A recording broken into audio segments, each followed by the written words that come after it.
Mic कभी देश का एक टॉप सीक्रेट एजेंट हुआ करता था, लेकिन अब वो रिटायर हो चुका है और घर पर एक बेरोजगार आलसी पति की तरह जिंदगी बिता रहा था। उसकी पत्नी ही घर चलाती थी और माइक दिन भर आराम करता था। कभी कभी शराब भी पी लेता था।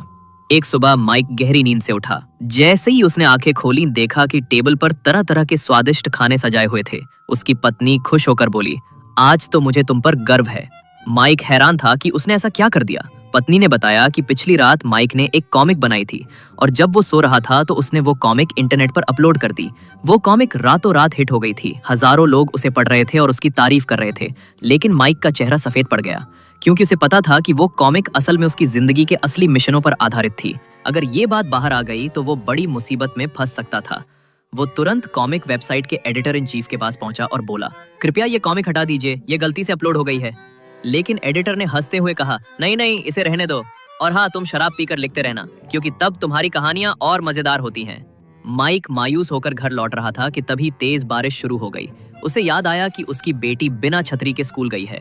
वो तुरंत एक छतरी लेकर स्कूल के बाहर उसका इंतजार करने लगा। वहीं उसने देखा कि उसकी बेटी की एक सहपाठी के पिता आलीशान कार में आए थे। उन्होंने महंगे कपड़े और घड़ी पहनी थी। माइक ने खुद को देखा, पुराने कपड़े, भीगे जूते, और दिल में शर्म की चुभन महसूस की। घर आकर उसकी नजर गलती से बेटी की डायरी पर पड़ी। उसमें लिखा था, मेरे पापा गरीब हैं, इसलिए मम्मी इतना पीती हैं। मैं बड़ी होकर मेहनत करूंगी, उनके सारे कर्ज चुका दूंगी और उन्हें एक बड़ा सा घर खरीद दूंगी।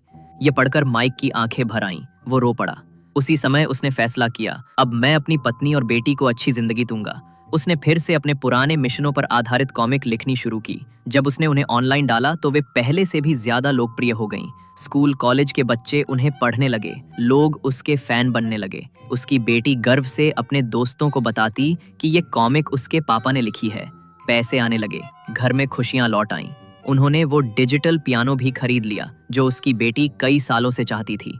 लेकिन कॉमिक की सफलता ने माइक की पुरानी एजेंसी का ध्यान खींच लिया। एजेंसी को शक हो गया कि माइक अब भी जिंदा है और अपने मिशनों के राज दुनिया को बता रहा है।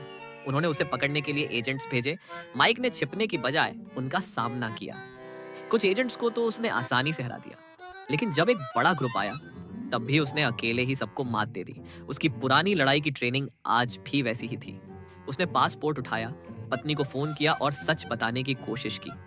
सुनो, मैं कोई साधारण आदमी नहीं हूँ, मैं एक सीक्रेट एजेंट हूँ। लेकिन पत्नी हंस पड़ी और बोली, फिर से पी रखी है क्या? उसे यकीन ही नहीं हुआ कि उसका भुलक्कड़ आलसी पति असल में एक खतरनाक और ट्रेनिंग प्राप्त जासूस है।